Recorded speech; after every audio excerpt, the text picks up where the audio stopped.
ओम नमो भगवते वासुदेवाय। ओम नमो भगवते वासुदेवाय। ओम नमो भगवते वासुदेवाय। ओम नमो भगवते वासुदेवाय। कृष्णाय वासुदेवाय देवकी नंदनाय च नंदगोपकुमाराय गोविंदाय नमो नमः। नमो महावदनाय कृष्ण प्रेम प्रदायते कृष्णाय कृष्ण चैतन्य नामनि गौरात्वेषे नमः। जय श्री कृष्ण चैतन्य प्रभु नित्यानंद श्री अद्वैत गदाधर शिवासादि गौर भक्त वृंदा। हरे कृष्णा कृष्णा कृष्णा हरे हरे, हरे राम राम राम हरे हरे। वाल्मीकि गिरि संभूता राम सागर गामिनी पुनाति भुवनम पुण्यम रामायण महानदी। चरित्र रघुनाथस्य शतकोटि विस्तृतम् एकैकाक्षरं पुंसां महापातक नाशनम्। कूजन्तं राम रामेति मधुरं मधुराक्षरम् आरोह्य कविता शाखां वन्दे वन्दे वाल्मीकि कोकिलम्। मनोज्वं मारुतुल्य वेगं जितेन्द्रियां बुद्धिमतां वरिष्ठं वातात्मजं वानरयूथ मुख्यं श्रीरामदूतं शिरसे नमामि। रामं रामानुजं सीतां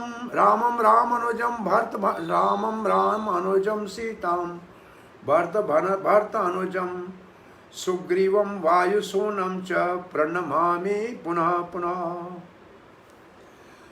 हरे कृष्णा प्रिय पंजाबी बाग भक्तवृंद, रामनामी के उपलक्ष्य में कल हमने प्रेम के मूर्तिमान स्वरूप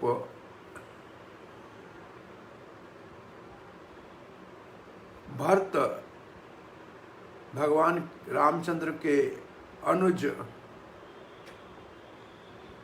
की महिमा का श्रवण वर्णन किया। कल अच्छा किसी ने प्रश्न किया था, भगवान को पाने के लिए भगवान के भक्तों का शरण लेना चाहिए, उनका आश्रय लेना चाहिए। तो आज हम भगवान के श्री रामचंद्र के जग प्रसिद्ध महान भक्त हनुमान जी के चरित्र और महिमा का श्रवण वर्णन करेंगे। इनकी कृपा से हम राम जी के गुणगान करने के लिए कुछ साहस करने का प्रयास कर सकेंगे जब ये भक्त हमारे ऊपर कृपा करेंगे। सो हनुमान जी बजरंगबली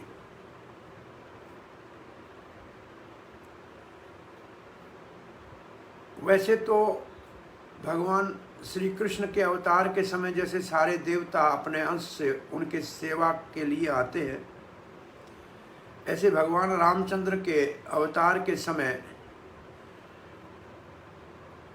ब्रह्मा जी ने कहा मेरे अंश से मैंने जामवंत को भेजा है और अन्य सारे जो मुख्य वानर थे, सूर्य ने कहा मेरे अंश से मैंने सुग्रीव को भेजा है। तो वायुदेव के अंश से हनुमान जी को भगवान रामचंद्र के सेवा के लिए देवता गणों ने भेजा। हनुमान की उत्पत्ति के लिए कई प्रसंग है, उसमें से एक प्रसंग ये है कि वो भगवान शंकर का अंश भी है। ऐसे भी कथा प्रचलित है कि मोहिनी मूर्ति के अवतार के समय जब भगवान श्री विष्णु ने शंकर जी को मोहित कर दिया और उनके शक्ति का हास हुआ, वीरज का खलित हुआ, तो उस वीरज को सप्त ऋषियों ने घट में संभाल के रखा और समय आने के ऊपर वायुदेव को कहा कि इसको ले जाकर अंजनी के उदर में स्थापित करो। अंजनी भी एक अप्सरा वशिष्ठ की सेवा में थी संभवतः, या बृहस्पति की सेवा में थी, बृहस्पति की सेवा में थी और पानी भरने गई थी। जब वापस आ रही थी तो उनके कहीं गंधर्वों को देखा, थोड़ी विलंब हो गई और ऋषि के वहाँ आके थोड़ी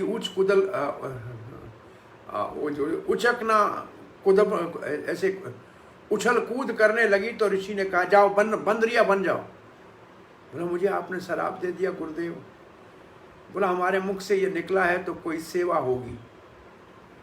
तो अंजनी ऐसे एक अप्सरा धरती के ऊपर आई और केसरी नाम के वानर राज के साथ उसका विवाह हुआ और ये शंकर का अंश वायुदेव के द्वारा अंजनी के उदर में स्थापित हुआ। तो हनुमान जी के नाम है अंजनी पुत्र, केसरी नंदन और मारुति नंदन। मारुति नंदन का मतलब वायुदेव का पुत्र, पवन पुत्र। ऐसे भी मान्यता है कि जो यज्ञ के अंदर से ऋषि शृंग को चारु प्राप्त हुआ था, जिससे 4 विष्णु तत्व राम लक्ष्मण भरत शत्रुघ्न के रूप में प्रकट हुए,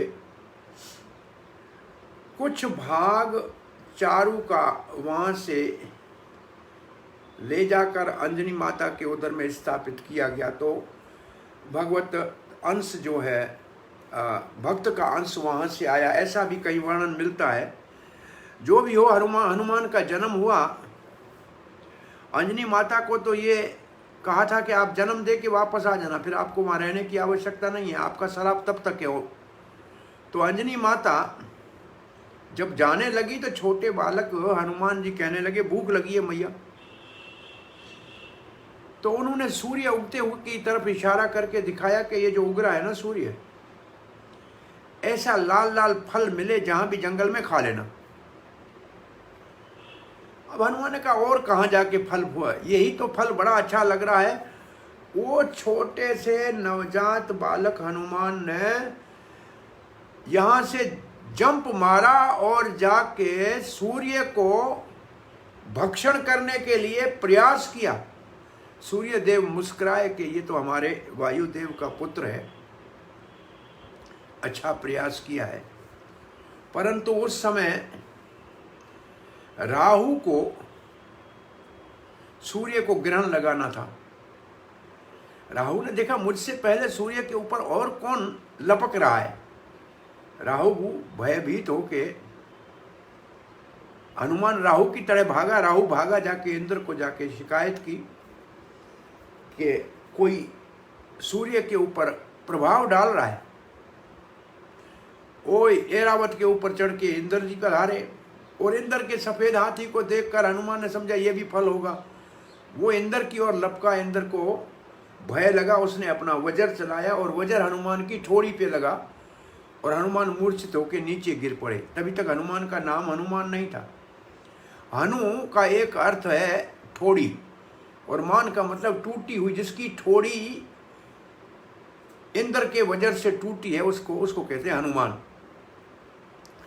वैसे शब्दों का अर्थ निकालें तो जिसने मान का हनन कर दिया, अमानी तो है, इसलिए हनुमान को कहते हैं ज्ञानी अगर गण्यम, ज्ञानियों में सबसे महान है। और इतने बोलने में इतने चतुर और मधुर हैं कि भगवान रामचंद्र कहते हैं इसकी भाषा में तो त्रुटि निकाली नहीं जा सकती। वातात्मजम, वातात्मजम का मतलब वायुपुत्र। बुद्धिमताम वरिष्ठम, बुद्धिमानों में तमाम बहुत वरिष्ठ उत्तम महान है। ज्ञानी नाम अगर गण्यम, रामदूतम, भगवान राम का दूत है। जैसे किसी देश का कोई दूत होता है, उसी की आज्ञा से उसके देश में जाया जा सकता है, ऐसे हनुमान भगवान राम के द्वारे पे खड़े हैं। उनकी आज्ञा से ही राम जी के चरणों में जाके शरण लिया जा सकता है। सो हनुमान एक पर्वत की गुफा में मूर्छित होकर गिर पड़े। वायुदेव ने अपने पुत्र के साथ अन्याय देखकर वायु का बहना बंद कर दिया।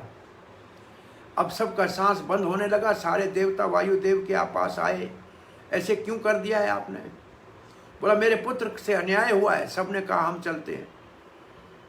और सारे देवता उसी स्थान पे आए जहां ये पवन सुत मूर्छित अवस्था में पड़ा था। ब्रह्मा जी ने अपने करमंडल का जल छिड़का और पवन सुत जैसे सचेत हुए तो सब ने, ब्रह्मा ने कहा ब्रह्मस्त्र से आपको कभी कुछ क्षति नहीं पहुंचेगी। सूर्य ने कहा मेरा तेज का एक अंश और आपको आरोग्य का वरदान देता हूं। सभी देवताओं ने अनंत वरदान दिए हनुमान जी को।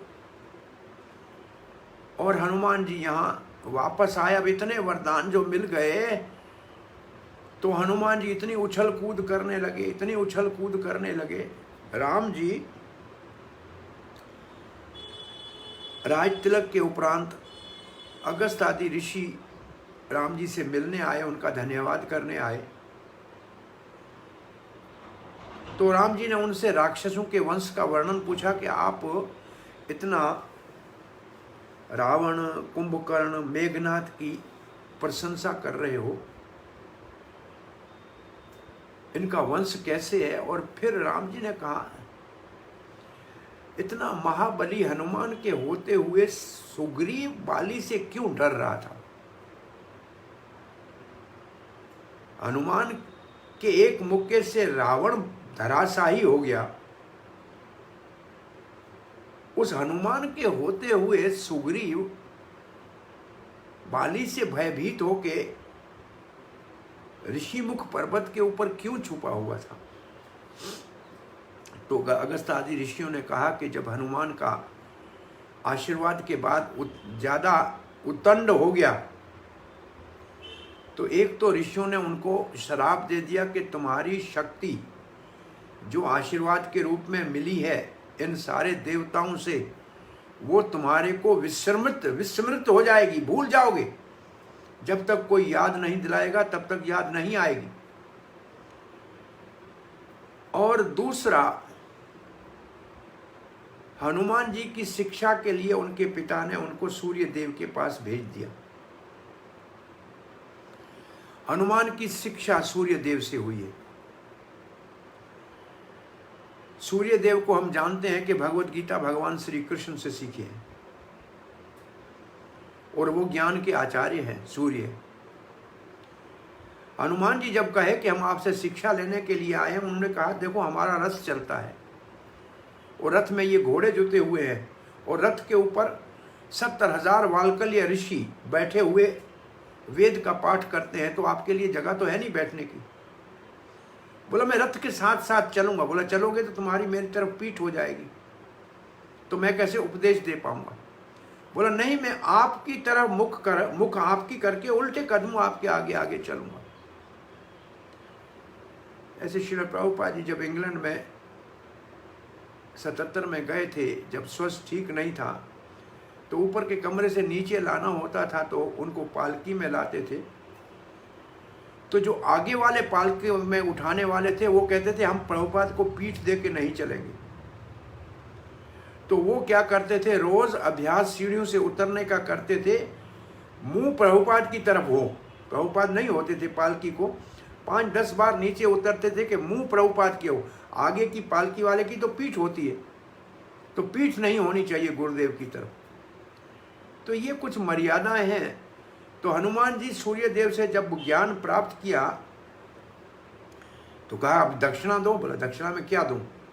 बोला एक वचन दो। बोला क्या वचन? बोला मेरा पुत्र सुग्रीव है, उसका आप साथ कभी नहीं छोड़ना। तो सूर्य देव को दक्षिणा में जो वचन दिया था हनुमान जी ने, इसलिए वो सुग्रीव का सदा ही साथ देते रहे। हनुमान जी ने, वो कहते हैं कोई ऋषि अपने घर में सुबह सोया हुआ था, सुबह उठ के उसको बाहर जाना था शौच आदि के लिए।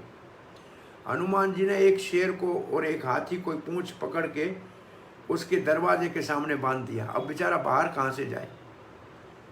ऐसी स्थिति में वो आश्चर्यचकित हो गया, अब क्या करें, अब क्या करें, अब क्या करें, यह काम किसका है, हनुमान का है। तो उसने शराब दे दी। नारद जी एक बार आए, हनुमान को देखा, हनुमान और हाथ में बीना ली हुई बैठे गा रहे थे। हनुमान को कहा कुछ गाओ। हनुमान ने गाना शुरू किया, पत्थर पिघल गया और पत्थर पिघल गया और नारद जी की वीणा उसमें अटक गई और फिर गाना आधे में बंद करके भाग के चले गए अपने घर में। अब वीणा नारद जी निकले नहीं। नारद जी हनुमान जी के घर में पिताजी को कहा कि आपका बेटा ऐसे मेरी वीणा को अटका के आ गया। तो नारद जी से पूछा क्यों ऐसे किया। बोला ऐसा महात्मा आया हुआ था हमारे घर में, चरण घुमाए, और कैसे आएगा। अब हमारे पूरे घर में चरण घुमाए, फिर चल के मैं फिर गाऊंगा और जैसे मैं गाऊंगा पत्थर पिघल जाएगा और फिर इसकी वीणा निकल जाएगी। महर्षि का आज अपने घर में वो चरण जो है पधरा देते हैं। तो ऐसे बहुत सी हनुमान की बाल लीलाएं बड़ी प्रसिद्ध हैं। तो हनुमान अब सुग्रीव जी के साथ रह रहे हैं और ऋषि मुख पर्वत के ऊपर रह रहे हैं और राम और हनुमान के मिलन का प्रसंग अब आता है। सबरी माता का फल खाकर आशीर्वाद देकर मतंग ऋषि के आश्रम से भगवान श्री राम लक्ष्मण के साथ आगे बढ़ते हैं। तो इससे पहले, सबरी के आश्रम में आने से पहले, कबंध नाम के राक्षस का भगवान ने उद्धार किया और उसने कहा, जब वो अपने स्वरूप में आया कि मुझे तो शराब था, मैं आपको बताता हूं कि आप सीता को ढूंढ रहे हो, उसका समाचार आपको सुग्रीव दे सकता है, उसके साथ मैत्री कर लो। तब तक आप रावण के गुप्तचर सब जगह घूम रहे हैं, किसी को पता नहीं लगना चाहिए। ये कबंध ने जब कहा, कबंध की 2 बड़ी भुजाएं थी, दोनों भाइयों को भुजा में भर लिया था, पेट में उसके मुंह उसका पेट में था और उसके अंदर डालना चाह रहे थे। तो लक्ष्मण कहते हैं, राम जी आप जाके सीता को ढूंढ लो, भले मुझे खा लें। थोड़ी देर के लिए ऐसे ही लीला करते हुए फिर दोनों ने उसकी भुजाएं काट दी। जैसे भुजाएं काटी, उसने कहा, ब्रह्मा जी ने कहा था मुझे, जब मेरी भुजाएं कोई काटेगा तब मेरी मुक्ति होगी। आप निश्चित रूप से दशरथ पुत्र राम लक्ष्मण हो, अब मेरा अग्नि संस्कार करो। जब मेरा अग्नि संस्कार हो जाएगा तो मैं आपको पता बता दूंगा। सो यहाँ से जब मतंग ऋषि के आश्रम से पंपा सरोवर से राम जी आगे बढ़े हैं तो तुंगभद्रा नदी बहती है। उसके तट पे जो है, उसके सामने ऋषिमुख पर्वत के ऊपर सुग्रीव ने ऊपर से 2 बलिष्ठ क्षत्रिय, जिसकी भुज दंड बहुत तो शक्तिशाली थी, देखा तो भयभीत हुआ कि कहीं हमारे भाई वाली ने हमको मारने के लिए किसी को भेजा तो नहीं है। तो हनुमान जी ब्राह्मण के रूप में छद्र रूप धारण करके वहाँ आए हैं। दोनों को का पूछा, आप कौन हो? तो उन्होंने कहा, राम जी ने कहा, छद्र रूप धारण करके आया, हम तो बात नहीं करेंगे, लक्ष्मण आप इनसे बात करो। लक्ष्मण ने बताया, हम दशरथ नंदन है, ये हमारे बड़े भाई है रामचंद्र जी और मैं लक्ष्मण हूँ। इस समय अयोध्या के ऊपर भरत महाराज इनके प्रतिनिधि के रूप में राज कर रहे हैं। हम महाराज सुग्रीव से मैत्री करने के लिए आए हैं। ये सुनकर हनुमान जी अपने असली रूप में आए और प्रणाम किया। दोनों को सीधे कंधे के ऊपर राम जी को बिठाया, उल्टे कंधे के ऊपर लक्ष्मण को बिठाया और वहाँ से ऋषि मुख पर्वत के ऊपर दोनों को लाए, विराजमान करके और गए सुग्रीव के पास। बोला, आपका सौभाग्य है महाराज आज दशरथ नंदन राम लक्ष्मण आपसे मैत्री करने के लिए आए हैं। अब आप इसमें विलंब न कीजिए, ऐसा सौभाग्य प्राप्त नहीं होगा, आपके सारे मनोरथ पूरे हो जाएंगे। स्वयं भगवान आपको मित्र बनाने के लिए आए हैं। अब जब सुग्रीव जी आए हैं राम जी के सामने, हनुमान जी खड़े हैं, अग्नि लाए हैं और मैत्री का जब वचन दे रहे हैं, एक दूसरे की सहायता करने का ये सब वचन हो गया, तब सुग्रीव ने अपना विचार प्रकट किया कि मेरा भाई बलि तो बहुत बड़ा शक्तिशाली था और उसके सामने जाने वाले की तो आदि शक्ति पहले ही हार जाती है। और बताया कि मैं इस ऋषि मुख पर्वत पे इसलिए रह रहा हूँ उनसे भय के कि वो यहाँ आ नहीं सकता, क्योंकि उसको मतंग ऋषि का श्राप है। उसने एक ये बड़ा जो पिंजरा हड्डी का पड़ा है ना, एक बहुत बड़े पशु को उसने मार के यहाँ फेंका था। उसके खून के छींटे मतंग के आश्रम पे गए तो उसने कहा बाली कभी यहाँ आया तो तू मर जाओगे, तेरे प्राण निकल जाएंगे, इसलिए बाली कभी यहाँ आता नहीं है, इसलिए मैं यहाँ सुरक्षित रह रहा हूँ। और वो जो बहुत बड़ा पंजर पड़ा था, बोला इसको तो बाली ने घुमा के यहाँ फेंका था। भगवान की परीक्षा ले रहा है।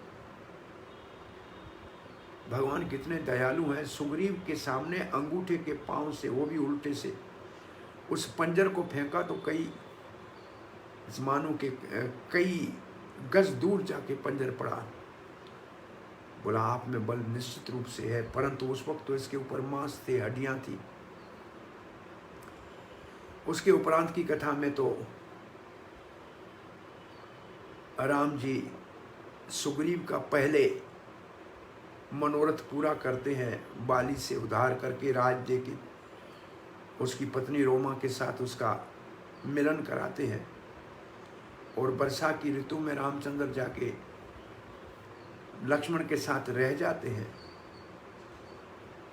परंतु जब समय के साथ सुग्रीव सहायता करने में असफल रहता है और भोग में लग जाता है, ये जीव का दुर्भाग्य है कि भगवान इतनी कृपा करके उनको सौभाग्य प्राप्त करते हैं, लेकिन संसार की भोग में जब पड़ता है तो भगवान को भूल जाता है। फिर भी गुरु के रूप में लक्ष्मण तो गुरु का आदि रूप है। राम जी ने कहा लक्ष्मण जाके उसको सचेत करो, उसको कहो कृतघ्न के लिए संसार में कोई प्रायश्चित नहीं है। कृतघ्न का मतलब जिसके साथ उपकार किया जाए और उसको भूल जाए, उसका कोई प्रायश्चित नहीं है। जिस बाण से बाली गया है वो बाण अभी भी हमारे तरकस में है। और भगवान ने लक्ष्मण को कहा ये जरूर आप ऊपर से बोलना, परंतु हमारा मित्र है, हमने मित्र कहा है, उसको केवल जगा देना। लक्ष्मण जी तो शेष हैं, उनको क्रोध आता है तो ये संसार का प्रलय कर लेते हैं। वो जब जा रहे थे तो सारे वानर भयभीत हो गए। आगे बढ़ने के में किसी में सामर्थ्य नहीं था। अंगद आगे खड़ा था, वो भी हट गया। फिर भी तारा ने बड़ी बुद्धिमानी से अंगद को पहले भेजा। अंगद ने जाके प्रणाम किया। अंगद के बालक को देख के लक्ष्मण के हृदय में स्नेह आया। फिर तारा ने आके प्रार्थना की कि आपकी सेवा के लिए चारों ओर वानर भेज दिए हैं। और फिर कहा कि हम तो वानर, या वानर का अर्थ है वनस्पति खाने वाले, और गिरिवासी, गिरी का मतलब पर्वत में रहने वाले। बंदर जो हिंदी में जिसको हम बंदर कहते हैं, संस्कृत में वानर का अर्थ ये नहीं है, इसको वानर नहीं कहते। वानर वनस्पति खाने वाले को कहते हैं। वनस्पति का मतलब जो घास फल फूल खाए, और जो गिरिवासी जो पर्वतों के ऊपर निवास करे उनको कहते हैं वानर।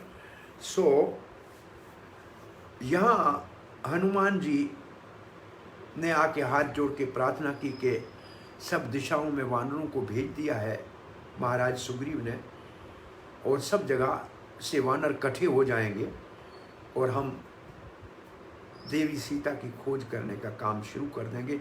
तब तो तब तक तो सुग्रीव ने आके प्रणाम किया। लक्ष्मण तो बड़े भाई का मित्र था, उनका आदर किया और रामचंद्र का संदेश उनको सुनाया। सुग्रीव जी बाहर निकल के आए, राम जी को प्रणाम किया, राम जी ने गले लगाया। और तब तक तो चारों ओर से वानरों की सेना, कोई पीले रंग के, कोई लाल, कोई भूरे रंग के, एक जैसा समुद्र है, इतने सारे आ गए।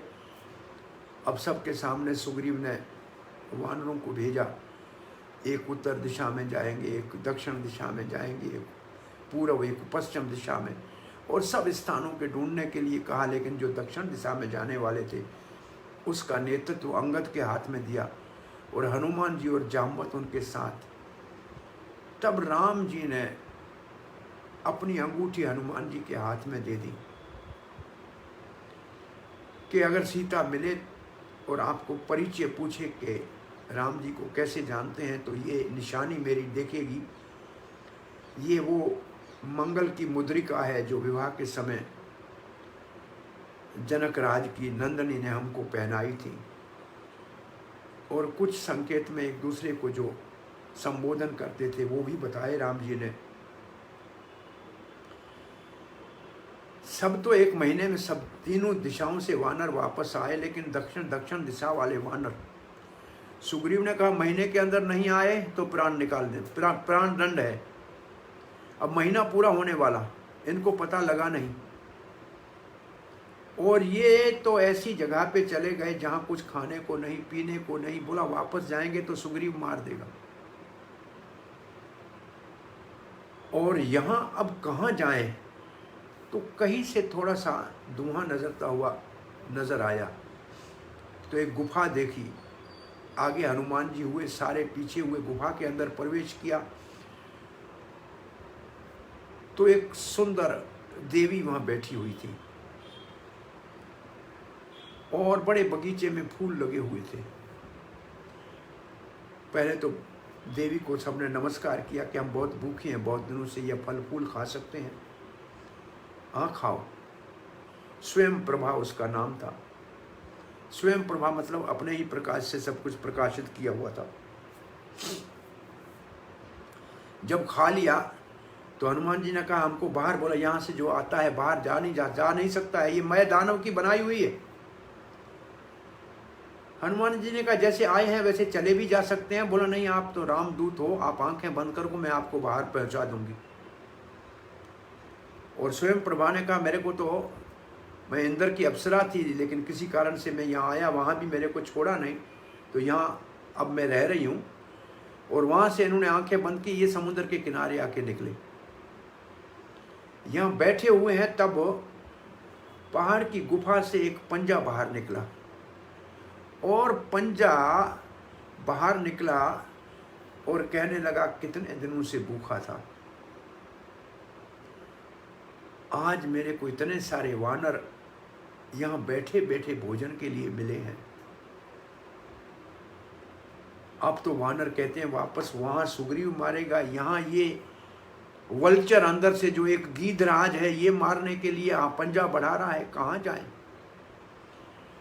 हनुमान बात करते हुए कथा कहने लगे, एक तो वो गीधराज था जटायु, जिसने राम जी की सेवा की और सीता के लिए रावण से लड़ते लड़ते प्राण की आहुति दे दी। और एक ये देखो गीधराज है जो राम के भक्तों को खाना चाहता है। ये सुनते ही जटायु के, उसने कहा मेरा नाम संपाति है, जटायु मेरा छोटा भाई था। हम दोनों आकाश में जब उड़ रहे थे, सूर्य के पंखों से मैंने मेरे छोटे भाई को बचाया, मेरे पंख जल गए थे, तब से मैं यहाँ पड़ा हूँ और मेरे को ये वरदान है कि जब कोई स्नान कराएगा मेरा समुद्र में, वो भी बताया था मुझे कि राम के भक्त कराएंगे, तब मेरे नए पंख निकल आएंगे। और मेरी दृष्टि बहुत तेज़ है, यहाँ से मैं देख के आपको बता सकता हूँ कि सीता कहाँ है। वैसे मैंने सीता को हनुमान के साथ जाते देखा था, और अपने रावण के ले जाते हुए देखा था। रावण के पीठ पे मेरे पंजे का निशान भी है, परंतु अब संधि है, मैं तो नहीं कर सकता कुछ। आप इतना करो, मुझे ले चल कर समुद्र में स्नान करा दो, फिर आपको मैं सीता का पता बताता हूँ। उन्होंने बोला खाएगा वैसे भी, अब हम कह रहा है तो इनका उठा के सबने ब्राह्मणों ने इसको उठाया, बड़ा विशाल काया ये जटायु का भाई संपाति। ये संपाति पूरे सारे गीधों को ले आया था और फिर विभीषण के राज में जो सब राक्षस मर गए थे उनके शवों का इन गिद्धों ने सफाई इनके द्वारा हुई थी। सो अब संपाति के पर निकले, तब उसने ऊपर से देखा कि सामने लंका है 100 योजन दूरी पे, वहां निश्चित रूप से सीता जी विराजमान है। अब आप में से जो सामर्थ्य समझे वो चले जाए। यहाँ से सुंदर कांड शुरू होता है और हनुमान जी की विश्व मुख्य भूमिका और महिमा सुंदर कांड में है।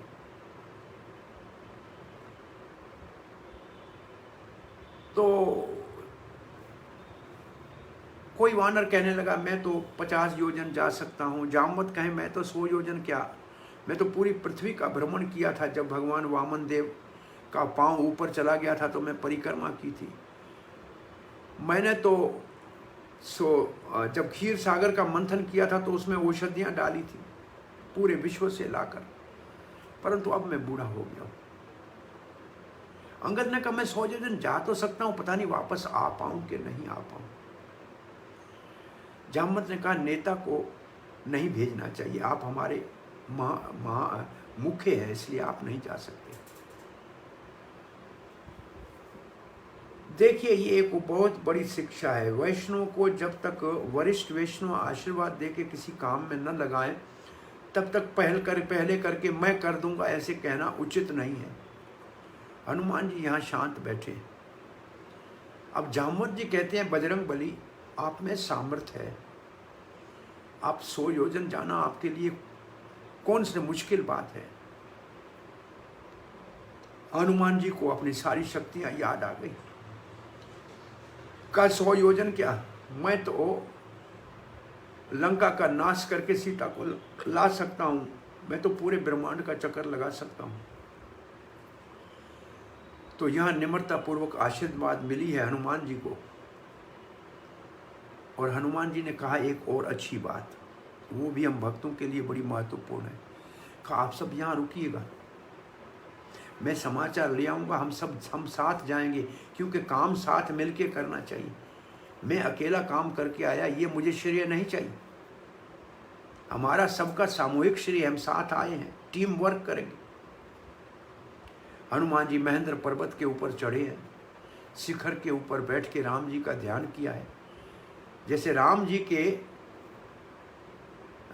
के धनुष से बाण निकलता है, मानो कि राम जी धनुष है और हनुमान जी बाण है। और यहाँ से जो बड़ा शरीर बढ़ाया है, और जब ऊपर उड़ने के लिए पर्वत के ऊपर जो दबाव आया है, बहुत से झरने निकले हैं, बहुत से पेड़ उखड़ के समुद्र में गिरे हैं उनके पीछे। और अब वायुपुत्र आकाश देव के आकाश मार्ग से लंका की ओर प्रस्थान कर रहे हैं। ये जो हनुमान जी की यात्रा है, ये एक भक्त की यात्रा है। भक्ति प्रदायनी सीता माता है। जैसे हम राजा रानी को प्रार्थना करते हैं कि हमको भगवान की सेवा दो, तो भक्ति देने वाली वो है। उस भक्ति देने वाली के पास भक्त जा रहा है, तो भक्त के रास्ते में कौन कौन सी बाधाएं आ सकती हैं, और उस भक्ति के रास्ते में उन बाधाओं के ऊपर कैसे विजय प्राप्त की जा सकती है, ये हनुमान जी की इस यात्रा से हमको सीखना है। हनुमान जी आकाश में उड़े तो देवताओं ने कहा इसके बल की परीक्षा तो ले, कि बल है इसमें, जा पाएगा। तो समुद्र देवता ने देखा कि हमारा नाम सागर है और महाराज सगर सूर्यवंशी थे, आज ये सूर्यवंशी भगवान राम की सेवा में जा रहा है, आज इसकी सेवा करनी चाहिए। और एक मेनाक नाम का पर्वत था जिसके पर जब इंद्र काट रहा था तो वायुदेव ने उसकी सुरक्षा की थी और समुद्र में उसको डाल दिया था। उसने कहा वायुदेव ने मेरी रक्षा की थी, आज वायुपुत्र की सेवा मैं करूँगा। तो समुद्र के कहने के ऊपर मेनाक पर्वत ऊपर निकल के पुरुष के रूप में खड़ा हनुमान जी को कहा आप बहुत लंबा सफ़र जाना है, थोड़ी देर बैठ जाओ, फल फूल खाओ, विश्राम करो, फिर आगे बढ़ना। ये है भक्त के रास्ते में पहली रुकावट, संसार का भोग। हम भक्त बनते हैं, बाहर निकलते हैं, लोग प्रणाम करते हैं, घर में प्रसाद के लिए बुलाते हैं, दक्षिणा देते हैं, वस्त्र देते हैं, उसमें फंस गए तो भक्ति मिलना मुश्किल है। हनुमान जी ने प्रणाम किया, कहा मैंने आपका आतिथ्य स्वीकार किया, आपने मेरा आतिथ्य किया, मैंने स्वीकार किया, राम के काम में विश्राम नहीं करूंगा, रुकूंगा नहीं। तो हनुमान ने भोग के ऊपर त्याग से विजय प्राप्त की। देवताओं ने देखा शरीर का बल तो बहुत ज्यादा है, लेकिन बुद्धि भी है कि नहीं? केवल बल काम नहीं करता, बुद्धि की आवश्यकता है। सांपों की माता सुरसा को कहा, सांप की माता इतनी कठोर होती है, अपने बच्चों को खा जाती है। सुरसा को कहा तुम इसकी परीक्षा लो। सुरसा रास्ते में मुंह खोल के खड़ी हो गई। हनुमान को कहा ब्रह्मा जी ने मुझे वरदान दिया है, मेरे सामने जो आए मेरे मुख में जाना पड़ेगा। हनुमान जी कहा राम का काम करके फिर आपके मुख में चले जाएंगे। बोला कोई नहीं आता है, मौत के मुख में कोई नहीं आता, अभी आ जाना पड़ेगा। आपका मुख छोटा, मैं बड़ा। उसने मुख बढ़ाया, हनुमान बढ़ गए, उसने मुख बढ़ाया, हनुमान बढ़ गए, योजनों का बढ़ना हो गया। ये है दूसरी बाधा भक्ति में, अहंकार। तुम बड़ा, नहीं मैं बड़ा, मैं 15 साल से भक्त हूं, मैं 10 साल से भक्त हूं, मैं ये करता हूं। ये हुई आपस में अहंकार की लड़ाई। सुरसा ने जब बड़ा मुंह बढ़ाया तो हनुमान जी बहुत छोटे हो गए, उसके मुंह के अंदर चले गए और बाहर निकल आए। कहा आपका वरदान तो पूरा हो गया, यही तो कहा था ब्रह्मा जी ने आपको, तो आपके मुख में गया और मैं आया। तो अहंकार के ऊपर विजय निम्रता से हनुमान ने प्राप्त की, छोटे बन गए।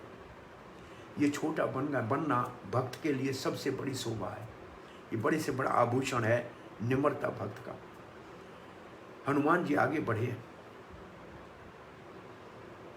छाया ग्रहणी सिंहिका ने हनुमान का आगे उड़ना बंद हो गया, वो हिल नहीं पा रहा है। उसने नीचे देखा, सिंह की मुंह खोल के खड़ी है जो छाया को ग्रहण करती है। छाया काले रंग की होती है। हनुमान जी ने ऊपर से छलांग मारी, उसके मुख में गया, उसके हृदय को चीर फाड़ के तोड़ के उसको मार दिया और आकाश के ऊपर उड़ा। ये जो तीसरी बाधा है भक्तों में, ये है ईर्ष्या, ये है द्वेष, ये कालेपन को, किसी के अंदर दोष को देखना। ईर्ष्या का अर्थ है अच्छे आदमी में बुराई देखना। छाया होती है दोष, उसको पकड़ने वाली को कहते हैं ईर्ष्या। और ईर्ष्या का कोई और चिकित्सा इलाज नहीं है, उसका तो हृदय से तोड़ के मरोड़ के निकालना पड़ेगा। हनुमान जी ने ईर्ष्या को जड़ से उखाड़ दिया। अब हनुमान जी लंका में त्रिकूट पर्वत के ऊपर जाके पहुंचे हैं। दिन है इसलिए छोटा रूप धारण कर लिया है, रात की प्रतीक्षा कर रहे हैं और सारी योजना देख रहे हैं लंका की सुरक्षा की। कैसे कैसे कोट बने हुए हैं, कैसे सुरक्षा का खाई बनी हुई है, कैसे बिजली लगी हुई है। वैसे वो पुष्पक विमान को देखा। अब जब रात हुई तो हनुमान ने छोटा बिल्ली के समान रूप धारण कर लिया और एक दीवार से कूदने लगे तो लंका की वास्तु की सुरक्षा की देवी लंकनी ने कहा कि चोर हमारी नजर से बच के अंदर जा नहीं सकते। हनुमान ने मुड़ के देखा कि चोर मैं या चोर आपका स्वामी रावण जो सीता को चुरा के आया। लंकनी आगे बढ़ी, हनुमान जी ने उल्टा हाथ उसको थोड़ा सा ऐसे मारा, उसके मुंह से खून निकला और नीचे गिर पड़ी। और गिरते ही कहा कि ब्रह्मा जी ने कहा कि जब कोई वानर मुझे परास्त करे और मेरे मुख से लहू निकले तो लंका का विनाश समझना। लगता है कि लंका के विनाश का समय आ गया। जा पुत्र, तू अपने कार्य में सफल हो। ये बाधा सबसे बड़ी खतरनाक है भक्ति में। ये बाधा है जब हम भक्त बनते हैं ना, तो हमारे मित्र बंधु बांधव कहते तुम बिगड़ गए हो, तुम खराब हो गए हो, तुम ये क्या करते हो, आते नहीं हो, खाते नहीं हो, भुगते नहीं हो, बैठते नहीं हो। ये लंकने की तरह असल में गलत काम करने वाले को अच्छा समझते हैं, और जो भक्ति करता है उसको थोड़ा सा झटका मारना पड़ता है। नहीं, हम भक्ति करेंगे, आपके साथ नहीं जाएंगे। तब वो 10-12 साल आपका ऐसे 20 साल गुजर जाएंगे भक्ति में, तब वही आपके चरण छुएंगे, महाराज कैसे हो आप, आपने बड़ा अच्छा किया, हम बड़े देर हो गई, हमसे गलती हो गई। तो ये जो फॉल्स प्रोपेगेंडा है, जो लोग भक्तों के प्रति ऐसी धारणा रखते हैं लंकनी जैसी, इसको तो थोड़ा सा झटका देना आवश्यक है, और अपने दृढ़ संकल्प के साथ, धैर्य के साथ और उत्साह के साथ भक्ति में लगा रहना है। तो निश्चित रूप से हमारे जीवन में कृष्ण प्रेम की प्राप्ति होगी। सो हनुमान जी अब लंका में प्रवेश करके सारे महलों में जाए, देखे तो बहुत सुंदर स्त्रियां हैं। रावण के महल में गए, मंदोदरी को देखा, बड़ा सुंदर नारी। फिर रावण, थोड़ी देर हनुमान ने सोचा मैं ब्रह्मचारी हूँ, ये कहाँ नारियों को देख रहा हूँ। मन में सोचा कि, और तो कहा मैं तो ढूंढने ही सीता को आया हूँ, मेरे हृदय में तो केवल राम की सेवा का भाव है। और देखा कि ये इतनी आराम से सो नहीं सकती, सीता होती तो सो नहीं सकती। बड़ा विचलित हो गया, कहीं नहीं मिली, सबको रात को ढूंढ मारा। वाल्मीकि रामायण में तो ये प्रसंग नहीं है, परंतु प्रचलित राम कथा में ये है कि तुलसी का पेड़ देखा एक, और राम का नाम लिखा हुआ देखा एक घर के बाहर, वो विभीषण का घर था। वाल्मीकि रामायण में ये तो लिखा है कि विभीषण की बेटी त्रिजटा ने सीता की सहायता की, हनुमान की सहायता की, और विभीषण की पत्नी ने भी की, ऐसा तो रामायण वाल्मीकि में उल्लेख है। परंतु विभीषण और हनुमान के मिलने का उल्लेख है नहीं वाल्मीकि रामायण में। परंतु ये सिद्धांत में अच्छा लगता है कि जब तक भक्त की कृपा नहीं हो तब तक भगवान के शरण में कोई कैसे आ सकता है। भक्त की सेवा करेगा तभी भगवान उसको शरण में लेंगे। तो सिद्धांत में ये उचित लगता है। जो भी हो, अब ढूंढते ढूंढते रात को अशोक वाटिका में एक वृक्ष के ऊपर देखा कि यहाँ बैठ गए, और कहा कि अगर ये सीता जो नीचे बैठी है, ये अगर सीता होगी तो सूर्य वंश की सुबह उठ के सूर्य को जरूर प्रणाम करेगी, जल देगी। हनुमान बैठे हैं पेड़ पे छोटा रूप धारण करके, और देवी सीता सुबह उठी है, राम राम राम उनका तो सुमरण है, और सूर्य को प्रणाम किया। हनुमान समझ गए यही सीता माँ है। लेकिन अब इनके सामने कैसे जाना चाहिए, सो ऊपर बैठे बैठे राम कथा गाने लगे, और वो भी पूर्वी भाषा में। सीता जी को बड़ा सुख मिला। अब हनुमान ऊपर ही बैठे हैं, तब तक रावण कुछ मंत्रियों को लेकर, वो कुछ मंत्री ने कुछ स्त्रियों को साथ लेकर सीता को कहने आया, देखो अब साल होने में कुछ दिन बचे हैं, आपने अगर मेरी बात नहीं मानी तो मैं मेरे रसोई घर में आपके टुकड़े टुकड़े करके पका के खा जाऊंगा। सीता ने एक तिनका आगे रख दिया रावण के, और तिनका रखने का अर्थ ये था कि मैं तो धरती से उत्पन्न हूँ, ये तिनका धरती का मेरा भाई है, किसी पर पुरुष के बिना भाई की बात नहीं कर सकती हूँ।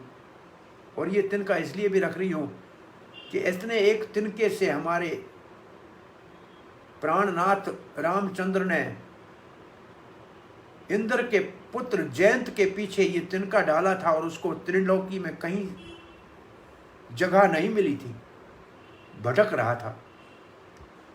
सो एक तिनका जिसका ब्रह्मास्त्र से ज्यादा भारी पड़ता है, वो तुम्हारे सारे वंश का विनाश कर देगा। रावण के पीछे खड़ी हुई जो स्त्रियां थी, वो लिखा है रावण में, वो सीता को कह रही थी ये ऐसे ही कह रहा है, कुछ नहीं करेगा, आप डरो मत। रावण फिर राक्षसियों को कह गया इसको बड़ी सख्ती से मनाओ, और रावण चला गया। हनुमान सब देख रहा है, कितना क्रोध हनुमान को आया होगा। हनुमान को बहुत क्रोध आया था, इसलिए एक पुस्तक लिखा था, वो जो वाटिका में सफ़ेद फूल थे, और पुस्तक लिख के रामचंद्र को दिया। एक भक्त ने, नाम मेरे को याद नहीं आया, उसने सफ़ेद फूल लिखे। हनुमान को पूछा, बोला नहीं मैंने देखे लाल फूल थे। अब राम जी से जब परिचय पूछा, राम ने कहा दोनों सच कह रहे हो, गलत आप दोनों नहीं हो। क्यों? बोला हनुमान जी उस वक्त आपने रावण को देखा था, आपको क्रोध आया था, इसलिए आपको सफ़ेद ही लाल दिखाई दे रहा था। फूल सफ़ेद थे, जो लिखे हैं वो सही लिखे हैं ये भक्त का, लेकिन उस समय जो आपका, परंतु जो उस वक्त आपकी नज़र थी वो क्रोध के कारण लाल थी, इसलिए लाल पुष्प नजर आए थे। अब हनुमान जी ने कथा कर, फिर तो ये आ गई सारी राक्षसी सीता को डराने के लिए। तब त्रिजटा जो विभीषण की बेटी है उसने कहा, देखो मैंने स्वप्न देखा है, कोई राम का दूत वानर लंका में आया है, लंका को आग लगा देगा। हनुमान ने कहा ये मेरे प्रोग्राम में नहीं था, अच्छा इसने बता दिया, ये भी काम करते चलेंगे, और अब इसको सताओ मत, नहीं तो हमारे ऊपर बहुत बड़ी पीड़ा होगी। अब उसके कहने के ऊपर सब राक्षसी जब चली गई, सीता अकेली थी, तो हनुमान जी ऊपर से नीचे उतरे हैं।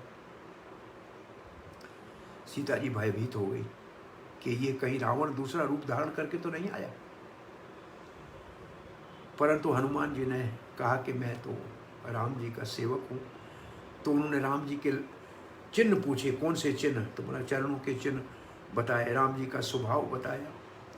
और ये सब बताने के बाद जब अंगूठी दी तो सीता जी को प्राण जैसे मिल गया। उस वक्त हनुमान ने कहा, माता मेरे कंधे के ऊपर बिठाओ, मैं अभी आपको राम जी के पास ले चलता हूँ। सीता ने कहा, बेटा ये आप संभव है ले जा सकते हो, मैंने पर पुरुष का स्पर्श नहीं किया है। एक बार रावण मेरे को लेके आया और वो भी बलात् लेकर आया, आपके कंधे के ऊपर जाऊं ये उचित नहीं है, और इसमें राम की शोभा भी नहीं होगी कि वो चुरा के लाया आप भी चुरा के ले जाओ। क्या सीता माँ की महिमा है। कहती है आप बेटा रामचंद्र को ये समाचार दे देना कि इतनी देर क्यों, जयंत के पीछे आपका तिनका भी ब्रह्मास्त्र हो गया, तो आप जब आओगे और मुझे यहाँ रावण के ऊपर विजय प्राप्त करके ले जाओगे तभी मैं आऊँगी, पुत्र आप उसको ये कह देना। हनुमान ने फिर भूख लगी है, कहा बेटा ये तो राक्षस रहते हैं, पेड़ गिराना मत, फल खा लो। तो हिलाए, पेड़ों को हिलाए, फल गिराए, खाने लगे। तब तो सारे राक्षस जाग गए। वो जम्बू माली जो वहाँ इंचार्ज था, जो शराब के एक तालाब में पड़ा होता था, शराब ही पीता था, अंदर ही पड़ा होता था, उसकी आंख खुल गई। उसने हनुमान को देखा, वो हनुमान इतना बड़ा, उसके घुटने जितना, हनुमान ने उसको ऊपर उठाया, ऐसे उठा के उसको दे मारा नीचे। और फिर तो राक्षस आते गए, हनुमान मारता गया। अक्षय कुमार रावण का बेटा आया, हनुमान जी ने उससे युद्ध करके उसको जब मारा, उसके ऊपर हनुमान को दया भी आई कि है तो नवयुवक, लेकिन मार दिया। और तब मेघनाथ आया, मेघनाथ के साथ युद्ध किया। मेघनाथ ने ब्रह्मास्त्र चलाए। ब्रह्मा जी ने वरदान दिया हुआ था हनुमान को, तो ब्रह्मास्त्र कुछ करेगा नहीं, लेकिन हनुमान ने ब्रह्मास्त्र का आदर किया और कहा देखूं तो सही रावण की सभा का क्या हाल है। और वो मूर्ख ने दूसरा उसको बांधना, रस्सी से बांधना शुरू किया। तो ब्रह्मास्त्र तो फिर अपना कार्य वैसे भी नहीं करता है। बांध के हनुमान जी को सभा में जब ले गए हैं, हनुमान जी को पूछा कौन हो? बोला राम का दूत हूँ। रावण को तो क्रोध था, आसन तो था नहीं। हनुमान जी अपनी पूंछ बड़ी करके उसके ऊपर बैठ गए और कहा कि हमारी तो आपको सलाह ये है कि सीता बड़ी आदर के साथ राम जी को दो और लंका के ऊपर आराम से राज करो। ओ बोला इस वानर इतना बहुत ज़्यादा बोल रहा है, इसका वध कर दो। तब विभीषण ने उठ के कहा कि नहीं, दूत का वध करना निषेध है शास्त्र में।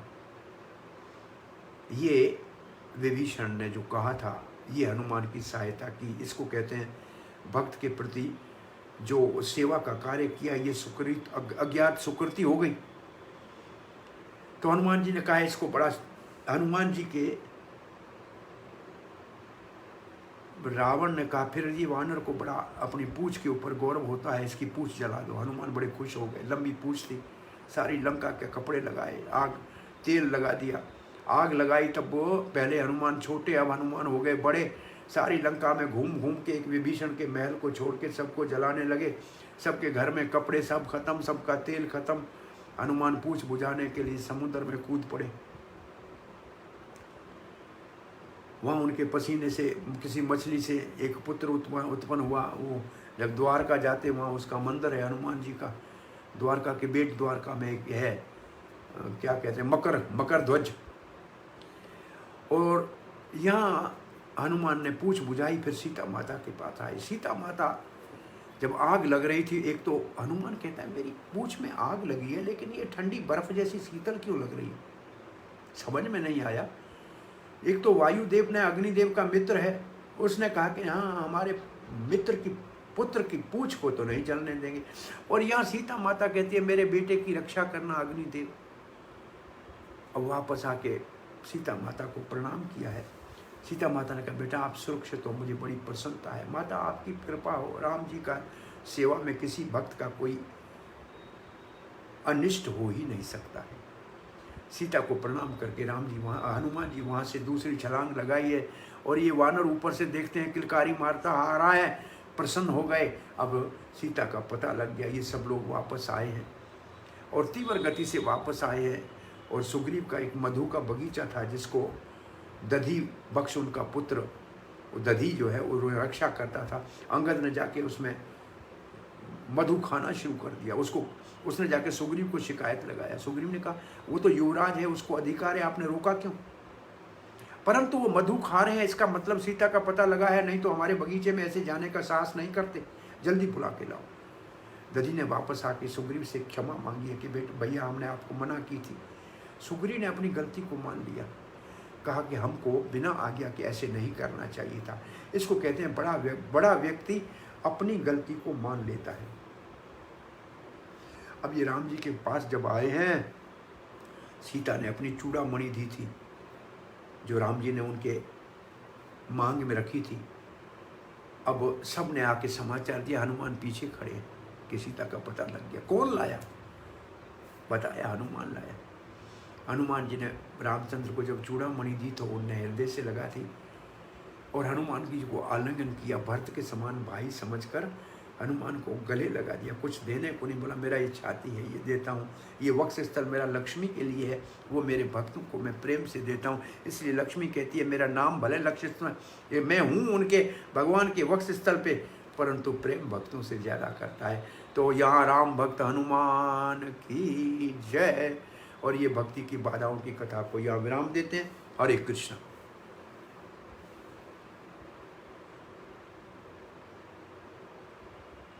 हरे कृष्णा प्रभु।